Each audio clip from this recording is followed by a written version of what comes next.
Si vous avez un jour le privilège de monter à bord d'un bateau de la Marine nationale ou un autre bateau de la Marine de manière générale, évitez de prononcer le mot lapin ou même d'en ramener, qu'il soit cuisiné ou non. Une superstition de l'ancien temps qui était liée en fait au cordage qui était réalisé en chanvre. Les lapins raffolaient du chanvre, donc les lapins raffolaient des cordages, donc les lapins mangeaient les cordages. Donc on s'est dit finalement, ces petites bêtes-là ne vont plus être tolérées à bord. Comme Voldemort est appelé celui dont on ne prononce pas le nom, le mot lapin ne doit pas être prononcé à bord, on l'appelle donc l'animal aux grandes oreilles ou la langoustine des prés, mon favori. Tudor Pelagos FXD. Voici le nom de celle que nous attendons tous depuis la révélation d'un nouveau partenariat entre Tudor et la Marine nationale en mai dernier. Les paris étaient alors pris et aujourd'hui, tout nous est dévoilé. Nous avons eu la chance, depuis le début de l'après-midi, d'avoir cette nouvelle Tudor Pelagos FXD entre les mains et de vous présenter ce qui pour nous est un partenariat de sens, qui se fait de plus en plus rare aujourd'hui en horlogerie. Un partenariat de sens entre Tudor et la Marine nationale qui risque de faire parler beaucoup de lui. Il faut revenir pour cela en 1953. Rolex sort sa célèbre Submariner et un an plus tard, Tudor présente sa version de la Submariner. L'intention de Tudor est claire, offrir aux plongeurs professionnels un outil fiable et robuste.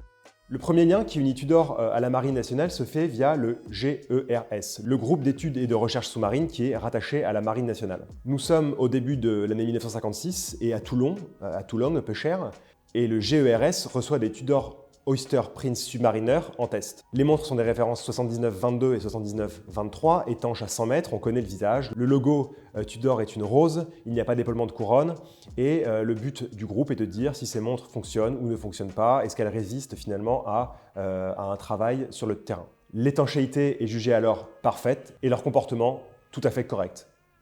C'est validé, mon gars. 2 ans après, en 1958, la deuxième référence que l'on connaît bien des Tudor qui était livrée à la Marine nationale, la référence 79-28, est apportée au groupe GERS, qui la validera également, mais surtout, en fait, on note l'amélioration d'étanchéité, qui est du coup super efficace pour ce corps de la Marine. Grosse différence, 1 an plus tard, la référence 79-28 fera son apparition, une référence qui sera toujours proposée à la Marine nationale, mais voilà, pour faire la différence entre les montres dont je vous ai parlé juste avant et celle-ci, il faudra noter que voilà, les épaulements protège-couronne arrivent et véritablement, l'image plus moderne de la Submariner que nous connaissons chez Tudor fait son apparition. On est alors au début des années 60 et sa production va aller jusqu'à la fin des années 60 et ce sera vraiment la pièce proposée à la Marine nationale. La référence qui suivra dans la même veine est la référence 7016 qui est très réputée puisqu'on retrouve tout le bienfait, tout le design caractéristique de la Tudor Marine nationale avec ses épaulements protège-couronne.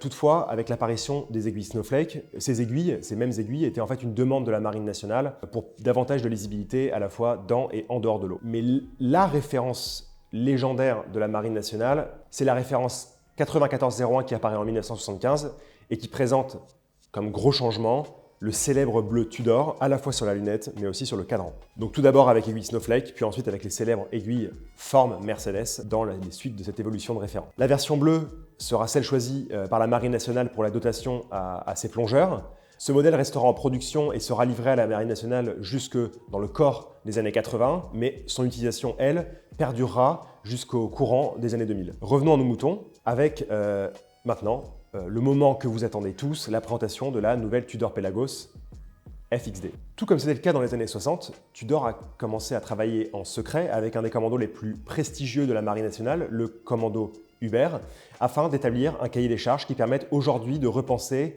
quelle serait la montre de plongée idéale pour une utilisation professionnelle par la Marine nationale. Alors là, vous allez peut-être vous dire « ouais, mais c'est complètement n'importe quoi, ils ne portent pas de montre, etc. » Si vous réfléchissez bien, c'est toujours pratique quand on est en des missions comme ça sous-marines où il faut être en soum-soum, comme disent les jeunes, de ne pas mettre de GPS ou de ne pas avoir de batterie sur soi, parce qu'on est facilement repérable par un bateau, par un sous-marin ou même par des équipes qui seraient sur terre ferme. Donc c'est pourquoi la montre a une importance toute particulière. Donc en fait, la Pelagos FXD ne va pas être la même que celle livrée à la Marine nationale en ce moment même, mais va être une version civile si vous voulez. Commençons par le commencement. Que signifient les lettres FXD ? Les lettres FXD ont un rapport avec le mot fixed, pour signifier que les anses du boîtier sont fixes. C'était un peu la grosse start qu'on a pris quand on a eu la montre entre les mains pour la première fois tout à l'heure.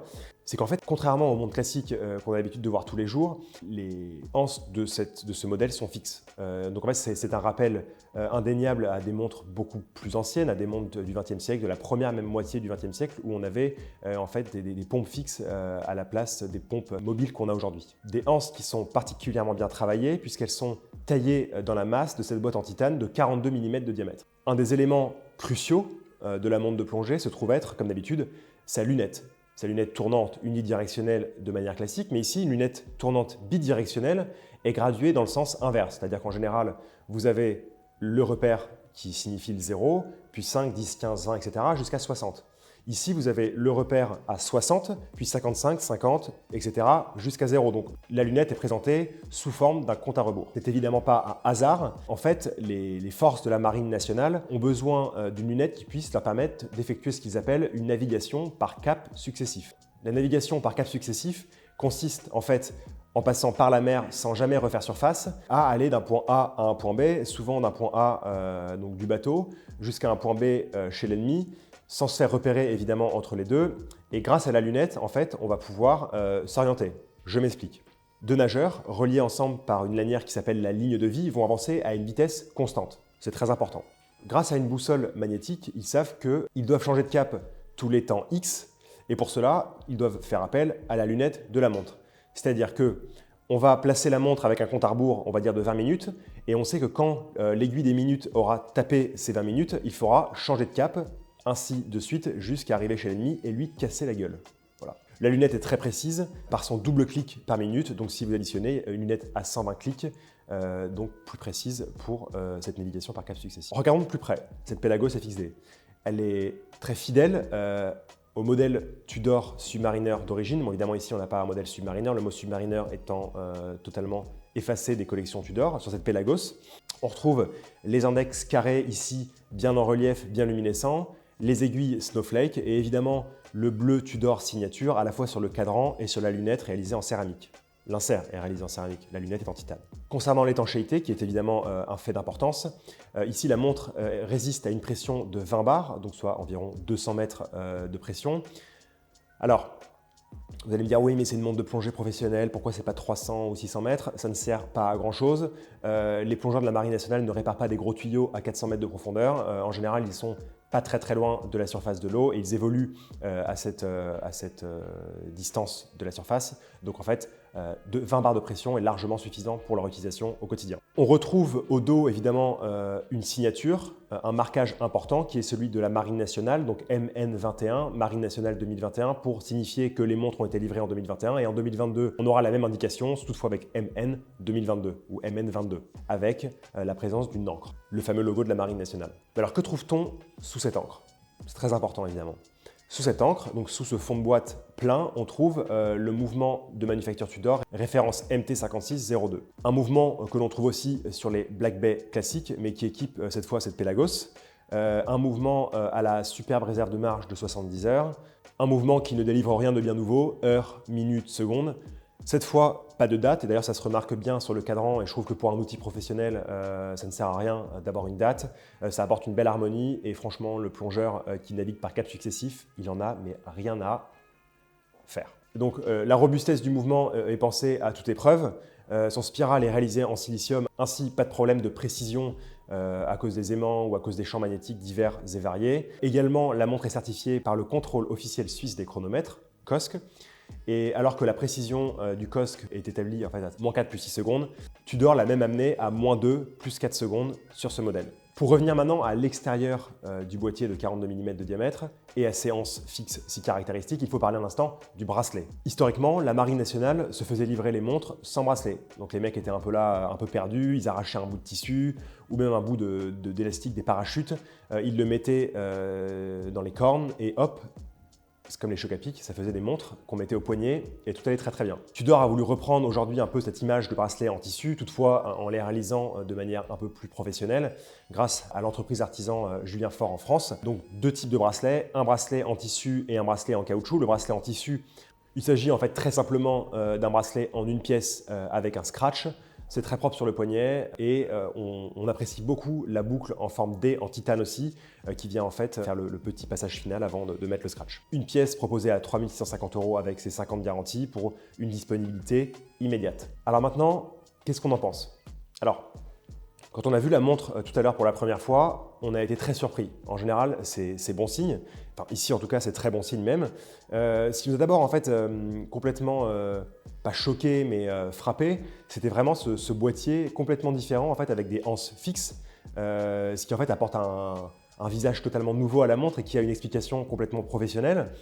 Évidemment, la taille du boîtier, c'est-à-dire que pour ceux qui connaissent la Pelagos classique, c'est une montre assez épaisse. Et ici, en fait, même si on retrouve les caractéristiques principales de la Pelagos et un boîtier en 42 mm, l'épaisseur du boîtier a été réduite, ce qui est notamment permis par l'absence d'une date. Et donc ça, c'est quelque chose qui est tout à fait sympathique. Si vous associez à cela toutes les finitions du boîtier en fait, qui est en titane satiné, donc les chanfreins et autres angles dessinés sur le boîtier, cela en fait donne un effet de qualité pour une montre professionnelle tout à fait satisfaisant. En fait, ce qu'a réussi à créer Tudor et ce qui nous plaît, c'est qu'à partir d'éléments anciens, d'éléments qui font l'identité même de Tudor, la marque a réussi à créer une montre totalement nouvelle. Et aujourd'hui, ça c'est quelque chose qui est très très compliqué à faire en horlogerie. C'est la chose la plus complexe à faire alors que ça paraît même très simple. Tudor a réussi à le faire. Aussi, ce qu'on apprécie, c'est que Tudor n'a pas été dans la facilité de mettre juste un petit drapeau français. Alors, ça aurait été horrible hein, sur le cadran ou même sur le fond de boîte. Tudor est resté en fait très sobre dans la manufacture de cette montre-là et ça nous touche beaucoup. Bref, que ce soit par les anses fixes, par la lunette en céramique bidirectionnelle ou encore par les bracelets une pièce qui nous plaisent beaucoup, que le commando Uber s'en serve pour aller taper sur des mecs peu fréquentables ou alors pour aller mettre les pieds dans l'eau à Cabourg, cette montre est tout à fait honorable et bravo Tudor. Merci à tous d'avoir regardé cette nouvelle vidéo striptease faite par Les Rabilleurs à propos de la Tudor Pelagos FXD, donc le nouveau partenariat entre Tudor et la Marine nationale. On espère que cette vidéo vous a plu.